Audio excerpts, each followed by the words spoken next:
Welcome in AK study में हूं अरुण कुमार यादव और इस वीडियो में हम देखने वाले हैं क्लास 10th की एक्सरसाइज 12.2 का क्वेश्चन नंबर 9। और इससे पहले की सभी वीडियोस के लिंक मिल जाएंगे आपको इस वीडियो के डिस्क्रिप्शन में। और अगर आप साइंस की वीडियोस देखना चाहते हैं तो आप विजिट कर सकते हैं साइंस एके स्टडी 1024 पे। तो शुरू करते हैं। देखो जो ये क्वेश्चन नंबर 9 है इसमें हमसे बोला गया है a brooch is made with silver wire in the form of a circle with diameter 35 mm. The wire is also used in making 5 diameters which divide the circle into 10 equal sectors as shown in figure 12.12. Find the total length of the silver wire required, the area of each sector of the brooch. मतलब क्या है कि एक ब्रूच बनाया जाता है silver के wire से और ये सर्कुलर बनाया जाता है। मतलब किनारे किनारे जो ये आपको सरकमफ्रेंस नज़र आ रही है ये सिल्वर की है, ठीक है।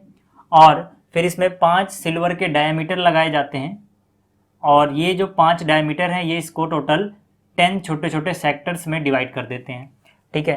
और जो डायमीटर है इसकी लेंथ हमें बताई गई है 35 mm। दो पार्ट में हमसे क्वेश्चन पूछा गया है। पहले पार्ट में हमें बताना है कि जो चांदी की वायर इसमें लगी है उसकी टोटल लेंथ कितनी है, और दूसरे पार्ट में हमें बताना है कि जो ये छोटे छोटे सेक्टर्स बने हैं इनमें से हर एक का एरिया कितना होगा। तो पहले बात करते हैं कि टोटल लेंथ कितनी होगी, ठीक है। तो पहले पार्ट की यहाँ पे बात कर रहा हूँ, यहाँ पर टोटल लेंथ, ठीक है। तो जो टोटल लेंथ है चांदी के वायर की वो कितने के बराबर आएगी। देखो डायमीटर कितने हैं 5, ये पहला डायमीटर, ये दूसरा डायमीटर, ये तीसरा और ये चौथा और ये पांचवा। इसको आप छठा मत बोलना क्योंकि ये जो पहला डायमीटर है उसी का ये दूसरा एंड है, ठीक है। इसी तरह से जो ये आपको नजर आ रहा है ये दूसरे का ही एंड है। मतलब टोटल डायमीटर 1 2 3 4 5 है, ठीक। और देखो अब जो ये चांदी की वायर लगाई गई इसमें ये कहाँ कहाँ लगी होगी। पहली बात तो ये सर्कुलर इसको बनाने में यानी इसकी सरकमफ्रेंस में चांदी की वायर लगी है। तो सरकमफ्रेंस की लेंथ कितनी हो जाएगी 2 पाई आर, ठीक है। 2 पाई आर मतलब जितनी बड़ी इसकी सरकमफ्रेंस है उतनी बड़ी एक तार लगी होगी इसको सर्कुलर बनाने में। उसके बाद यहाँ पर कितने डायमीटर है 5 डायमीटर हैं। तो एक की लंबाई कितनी है 1 डायमीटर के बराबर, तो 5 डायमीटर की लंबाई हो जाएगी 5d, यानी 5 डायमीटर की लंबाई इसमें आप ऐड कर दो, ठीक है। दोबारा से बता रहा हूँ ये क्या हुआ, ये हो गया इसका सरकमफ्रेंस। और ये 5d क्यों लिखा, क्योंकि पांचों डायमीटर भी चांदी की वायर से ही बने हैं। तो मतलब अगर हम इसकी वैल्यू निकाल लें तो हमें पता लग जाएगा कि जो टोटल लेंथ लगी है इसमें चांदी के वायर की वो कितनी है, ठीक। तो यहाँ पे वैल्यू पुट कर दो बस। आप देखो डायमीटर कितना है 35 mm, इसका मतलब क्या है कि जो रेडियस होगी वो इसकी आधी होगी भाई। डायमीटर का हाफ होता है रेडियस, यानी कि 35 डिवाइड बाई 2 mm हो जाएगी रेडियस, ठीक है। और डायमीटर है 35 mm। तो वैल्यू पुट करो 2 पाई की वैल्यू कितनी 22 डिवाइड बाई 7 r, ठीक है। रेडियस की वैल्यू कितनी 35 डिवाइड बाई 2, ठीक है। तो ये इसकी वैल्यू आ गई प्लस यहाँ पर कितना है 5 इंटू में क्या है डायमीटर, डायमीटर की वैल्यू कितनी है 35, तो यहाँ पे आप लिख दो 35, ठीक है। तो यहाँ से कितना इस 2 से ये 2 कट गया, 7 1 जा 7 7 5 जा 35, ठीक है। तो यहाँ क्या बचा 22 इंटू में क्या बचा हुआ है, इंटू में बचा है 5 प्लस यहाँ क्या बचा हुआ है 5 इंटू 35। इसको आप मल्टीप्लाई कर सकते हो चाहो तो इसको, ठीक है। 5 5 जा 25 का 5 कैरी हुआ 2, 5 3 जा 15 और 2 17, यहाँ पे मल्टीप्लाई करो, ठीक है। वैसे 22 5 जा 110 होता है, ठीक है। आप 22 का टेबल जरूर याद कर लेना, बहुत बार ये काम आता है हमारे। फिर भी मल्टीप्लाई करके दिखाता हूँ, 5 2 जा 10 का 0 कैरी हुआ 1, 5 2 जा 10 और 1 11। तो यहाँ से अगर आप इन दोनों को जोड़ोगे तो कितना आ जाएगा, इन दोनों को जोड़ने पे आएगा 285, ठीक है, मिलीमीटर यानी कि mm। तो जो टोटल चांदी की तार की लेंथ लगी है, ठीक है, टोटल लेंथ किसके बराबर होगी 285 मिलीमीटर यानी कि mm की। तो ये पहला पार्ट हो गया।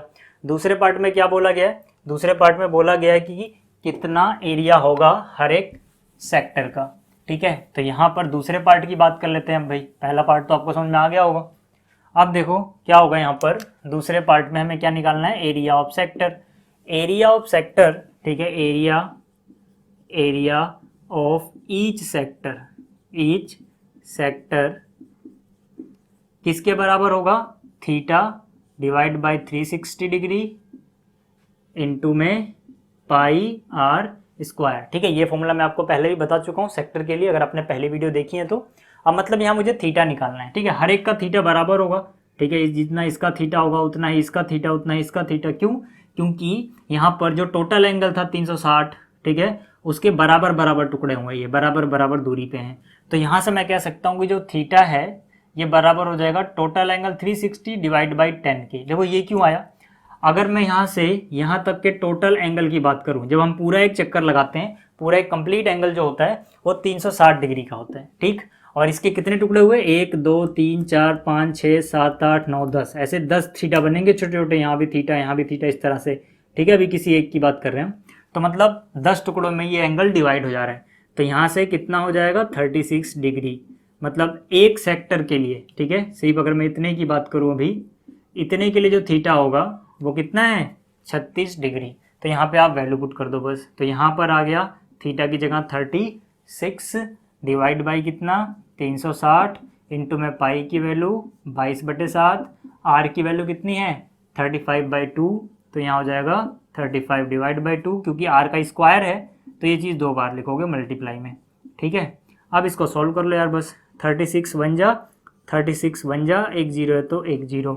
ठीक है, फिर 5 2 जा और 5 7 जा 35। ठीक, फिर 2 से काटोगे ये हो जाएगा 11 और 7 से ये कट गया 7। इसके बाद देखो यहाँ पर क्या बचा हुआ है 11, यहाँ क्या बचा हुआ है 35 ये रहा, और डिवाइड बाई क्या बचा हुआ है 2 2 जा 4।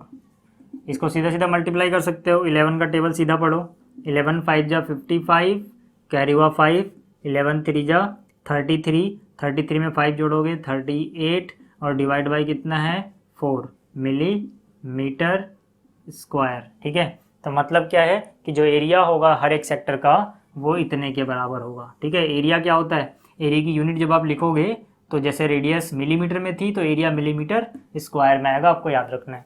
तो ये था इसका सेकंड पार्ट। तो उम्मीद है आपको ये क्वेश्चन नंबर 9 समझ में आ गया होगा। जल्दी मिलते हैं अगले क्वेश्चन में।